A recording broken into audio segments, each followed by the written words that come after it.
അടുത്തൊരു ചോദ്യമാണ്, ഒമിനിയിൽ വന്ന് വീട്ടിൽ ബ്ലൈൻഡ്സ് ചെയ്യുന്ന PVC ബ്ലൈൻഡ്സ് ചെയ്തു തരാം, അങ്ങനെയുള്ള ആൾക്കാരിൽ നിന്ന് വാങ്ങിക്കണോ, അങ്ങനെയുള്ള ആൾക്കാരിൽ നിന്ന് പ്രോഡക്റ്റ് വാങ്ങിച്ചിട്ടുണ്ടെങ്കിൽ അത് നിലനിൽക്കോ, അങ്ങനെയുള്ള കാര്യങ്ങളെ പറ്റി.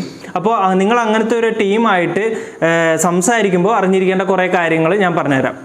ഓക്കെ, ഒന്നാമത്തെ കാര്യം, ബ്ലൈൻഡ്സ് നമ്മുടെ ഏരിയയ്ക്ക് പെർഫെക്റ്റ് ആയിട്ടാണ് മേക്ക് ചെയ്യുന്നത്. അപ്പോൾ അതിന് വേണ്ടിയിട്ട് ബ്ലൈൻഡ്സ് ഓരോ അളവിലായിരിക്കുമല്ലോ, അതിൻ്റെ കറക്റ്റ് ആയിട്ടുള്ള അളവിലാണ് ഉണ്ടാക്കുക. അപ്പോൾ ബ്ലൈൻഡ്സ് വെക്കാൻ നേരത്ത് ബ്ലൈൻഡ്സിൻ്റെ സൈഡ്, ഇത് ബ്ലൈൻഡ്സ് എങ്ങനെയാണ് PVC ബ്ലൈൻഡ്സ് നശിക്കുന്നതെന്ന് വെച്ചാൽ, കാറ്റ് വരുമ്പോൾ കിടന്നടിക്കുക, പിന്നെ സൈഡ് ഉണ്ടാവുമല്ലോ, സൈഡ് ഇങ്ങനെ ജസ്റ്റ് ഇങ്ങനെ PVC ആയിട്ട് നിൽക്കുമായിരിക്കും. അപ്പോൾ ആ സൈഡ് എപ്പോഴും തട്ടി തട്ടി ഒടിഞ്ഞു പോവുക, ഇങ്ങനെയുള്ളതാണ്. നിങ്ങൾക്ക് എപ്പോഴും കാറ്റ് വരികയും ചിലയിടത്ത് ഹെവി വിൻഡ് ആയിരിക്കും. അങ്ങനെയുള്ള സ്ഥലങ്ങളിൽ സ്ക്വയർ ഫീറ്റ് 350 റുപ്പീസോ അങ്ങനെ എന്തോ ആണ് ആവറേജ് ഗ്ലാസ് ചെയ്യുന്നതിന് വരിക. പക്ഷേ ഒരു പെർമനൻ്റ് ആയിട്ടുള്ളൊരു സൊല്യൂഷനാണ്. അപ്പോൾ അതിൻ്റെ ആവശ്യമില്ല, നമുക്ക് ഇടയ്ക്കൊക്കെ ഉയർത്തി വെക്കണം. ആ ഏരിയ എപ്പോഴും ഒരു ഫ്രഷ് വായു കിട്ടേണ്ട സ്ഥലമാണ്, ആവശ്യമുള്ളപ്പോൾ മാത്രം താത്തിയാൽ മതി. എങ്ങനെ എപ്പോഴും ഭയങ്കരമായ കാറ്റൊന്നുമില്ല, അത്യാവശ്യം ഒന്ന് കെട്ടി വെച്ചാൽ മതി. പിന്നെ ബ്ലൈൻഡ്സ് എപ്പോഴും താഴേക്ക് നമുക്ക് എന്തെങ്കിലും വെച്ചൊന്ന് കെട്ടി വെക്കാനൊക്കെ പറ്റുന്ന സ്ഥലമാണ്, അല്ലെങ്കിൽ അതിനുള്ള ഹുക്ക് കൊടുത്താൽ മതി. അങ്ങനെയുള്ള കേസസ് ഒക്കെ ഉണ്ടെങ്കിലാണ് നമ്മൾ PVC ബ്ലൈൻഡ്സ് ചെയ്യേണ്ടത്. ശേഷം ഈ സൈഡെല്ലാം അടിച്ചു പോകാതിരിക്കാൻ വേണ്ടിയിട്ട് ഒരു ക്ലോത്ത് വെച്ചിട്ട് നമ്മൾ ഒട്ടിച്ചു കൊടുക്കണം. ബ്ലൈൻഡ്സിൻ്റെ രണ്ട് സൈഡും ഒരു ക്ലോത്ത് വെച്ചിട്ട് ഒട്ടിച്ചു കൊടുക്കണം. പിന്നെ താഴെ ആയിട്ട് ഒരു ഹെവി ആയിട്ടുള്ള ബോട്ടം വെയിറ്റ് അതിൻ്റെ ഇത് വേണം. അപ്പോൾ ഈ സൈഡ് ക്ലോത്ത് വെച്ച് ഒട്ടിച്ചിട്ടില്ലെങ്കിൽ ബ്ലൈൻഡ്സിൻ്റെ ലൈഫ് നല്ല രീതിയിൽ കുറയും. അത് ഏത് ക്വാളിറ്റിയിലുള്ള മെറ്റീരിയൽ ആണെങ്കിലും സൈഡ് ഒട്ടിക്കാതെ നിങ്ങൾ ചെയ്ത് കഴിഞ്ഞ് കാറ്റടിച്ചുകൊണ്ടിരുന്നിട്ടുണ്ടെങ്കിൽ ബ്ലൈൻഡ്സിൻ്റെ ലൈഫ് നല്ല രീതിയിൽ കുറയും. അപ്പോൾ അങ്ങനെ ചെയ്ത് തരുമോ എന്ന് ചോദിക്കുക, അല്ലെങ്കിൽ അങ്ങനെ ചെയ്ത് തരാൻ വേണ്ടി പറയാം. അതിനൊരു ഇത്തിരി സ്ക്വയർ ഫീറ്റിന് 5 രൂപ 10 രൂപ വീതം വ്യത്യാസം വരും, അതിൻ്റേതായ വ്യത്യാസം ഉണ്ടാകും. കാരണം അതൊരു എക്സ്ട്രാ ഒരു ലേബർ വരുന്ന ഒരു ജോലിയാണല്ലോ.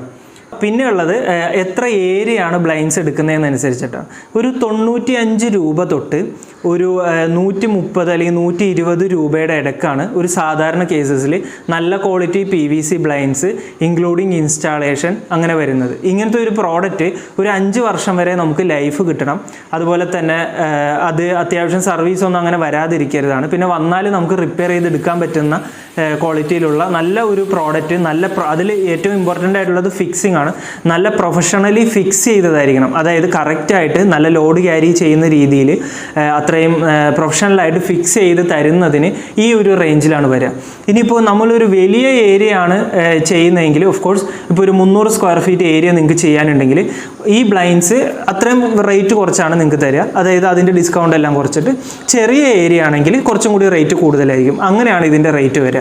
അപ്പോൾ നിങ്ങൾക്ക് ഇനി ആരെങ്കിലും ഏത് രീതിയിലുള്ള PVC ബ്ലൈൻഡ്സ് റിലേറ്റഡ് ആയിട്ട്, ബാൽക്കണിയിൽ ഇടുന്ന ബ്ലൈൻഡ്സ് റിലേറ്റഡ് ആയിട്ട് നിങ്ങളുടെ അടുത്തേക്ക് ആരെങ്കിലും വന്ന് ചോദിക്കുകയാണെങ്കിൽ ഇങ്ങനെയുള്ള കാര്യങ്ങൾ ഉണ്ടോ എന്ന് ചോദിക്കുക. ശേഷം അവരുടെ റേറ്റ് നോക്കുക. ശേഷം നിങ്ങൾ അത് ഓക്കെ ആണെന്നുണ്ടെങ്കിൽ ചെയ്യുക, അല്ലെങ്കിൽ അത് ഒഴിവാക്കി വിടുക. ഒരു ബ്ലൈൻഡ്സ് ഫിക്സ് ചെയ്ത് കഴിഞ്ഞാൽ ഇത് റോളപ്പ് ആവുമല്ലോ. റോളപ്പ് ആവുമ്പോൾ ഇങ്ങനെ ഫുൾ തിക്കായിട്ട് മുകളിലേക്ക് വരുമ്പോൾ വേറൊരു ബ്ലൈൻഡ്സ് അതിൻ്റെ കൂടെ വരും.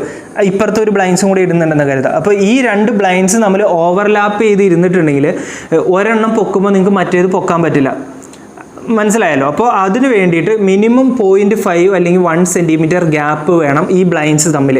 അതായത് നമ്മൾ ക്ലോസ് ചെയ്തിടുന്ന സമയത്ത് കാണാനും പറ്റരുത്, എന്നാൽ ഇത് ഫുള്ളായിട്ട് റോളപ്പ് ചെയ്യുന്ന സമയത്ത് കറക്റ്റ് ഒരു ഗ്യാപ്പ് വേണം. അപ്പോൾ ഇങ്ങനെ ഓവർലാപ്പ് ചെയ്ത് ഇട്ടിട്ടുണ്ടെങ്കിൽ നിങ്ങൾക്ക് മെക്കാനിസം പറ്റത്തില്ല. അപ്പോൾ ആ കാര്യം നോക്കാം.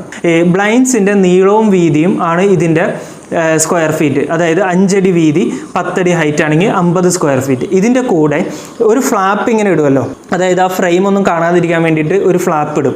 അതൊരു 15 സെൻറ്റിമീറ്ററോളം അത് മെറ്റീരിയൽ വരും. കാരണം അത്രയും മെറ്റീരിയൽ അതിന് ഉപയോഗിക്കുന്നുണ്ട്. അതിങ്ങനെ മടക്കി വെക്കുന്നതിന് വേണ്ടിയിട്ടും എല്ലാം മെറ്റീരിയലിന് കോസ്റ്റ് വരുന്നുണ്ട്. അതുകൊണ്ടാണ് അത് ഇടുന്നത്, അല്ലെങ്കിൽ അത് ഒഴിവാക്കാൻ സന്തോഷമേ ഉണ്ടായിരുന്നുള്ളൂ. പിന്നെ ഇങ്ങനെയാണ്. പിന്നെ താഴത്തേക്ക് ഇതിൻ്റെ നൈലോൺ ത്രെഡ് ഉണ്ടല്ലോ, ഈ നൈലോൺ ത്രെഡ് വെച്ചിട്ടാണ് ഇത് ഓപ്പറേറ്റ് ചെയ്യുന്നത്. ഈ ത്രെഡ് ഇത് ഓപ്പറേറ്റ് ചെയ്യുന്നതിനെ പറ്റി ഞാനൊരു വീഡിയോ ഇട്ടിട്ടുണ്ട്. ആ വീഡിയോ കണ്ടു കഴിഞ്ഞാൽ നിങ്ങൾക്ക് എങ്ങനെയാണ് ഇടത്തോട്ട് വലിക്കുമ്പോൾ അത് ക്ലോസ് ആവും, വലത്തോട്ട് വലിക്കുമ്പോൾ താഴോട്ട് വരും, അങ്ങനെയുള്ള കാര്യങ്ങൾ മനസ്സിലാവും. ഈ ത്രെഡ് തന്നെ ഉപയോഗിച്ച് നിങ്ങൾക്ക് താഴെ എവിടെയെങ്കിലും ടൈ ചെയ്ത് വെക്കുകയാണെന്നുണ്ടെങ്കിൽ നല്ല രീതിയിൽ ലൈഫ് കിട്ടും. പിന്നെ കളേഴ്സ് സെലക്ട് ചെയ്യുമ്പോൾ എപ്പോഴും ഒരു ലൈറ്റർ കളറുകൾ സെലക്ട് ചെയ്യുക. കാരണം ഡാർക്കർ കളറുകളാണെങ്കിൽ ഇവഞ്ച്വലി ഫെയ്ഡ് ആവാൻ സാധ്യതയുണ്ട്. ഒരു ലൈറ്റ് ഗ്രേ കളർ അങ്ങനെയുള്ളതൊക്കെ ആണെങ്കിൽ വലിയ രീതിയിൽ ഫെയ്ഡ് ആവാൻ സാധ്യതയില്ല. പിന്നെ പ്യുവർ വൈറ്റ് ഒക്കെ ചെയ്തിട്ടുണ്ടെങ്കിൽ ഇത് നമ്മൾ പുറത്തിടുന്ന ബ്ലൈൻഡാണ്. അപ്പോൾ മഴ അടിക്കും, അതിൽ പായൽ വരോ പൂപ്പിലോ എന്നൊക്കെ ഇരുന്നിട്ടുണ്ടെങ്കിൽ വാഷ് ചെയ്ത് കളയാൻ പറ്റും. എന്നാൽ പോലും പെട്ടെന്ന് അറിയാതിരിക്കാനുള്ള കളറുകൾ വേണം എപ്പോഴും ചൂസ് ചെയ്യാനായിട്ട്. കാറ്റടിക്കുമ്പോൾ പൊളിഞ്ഞു പോകുന്ന രീതിയിലാണോ അത് കിടന്നത്, അങ്ങനെയുള്ള കാര്യങ്ങൾ കൂടിയുണ്ട്. അതിനെ പറ്റിയിട്ട് എന്തെങ്കിലും ഡൗട്ടോ അതിനെ പറ്റിയിട്ടുള്ള കാര്യങ്ങളോ എന്ത് വേണമെങ്കിലും താഴെ കമൻറ്റ് ബോക്സിൽ ഇട്ടാൽ മതി, ഞാൻ ഡീറ്റെയിൽ ആയിട്ട് പറഞ്ഞുതരാം. മറ്റൊരു വീഡിയോയിൽ കാണുന്നവരേക്കും ബൈ.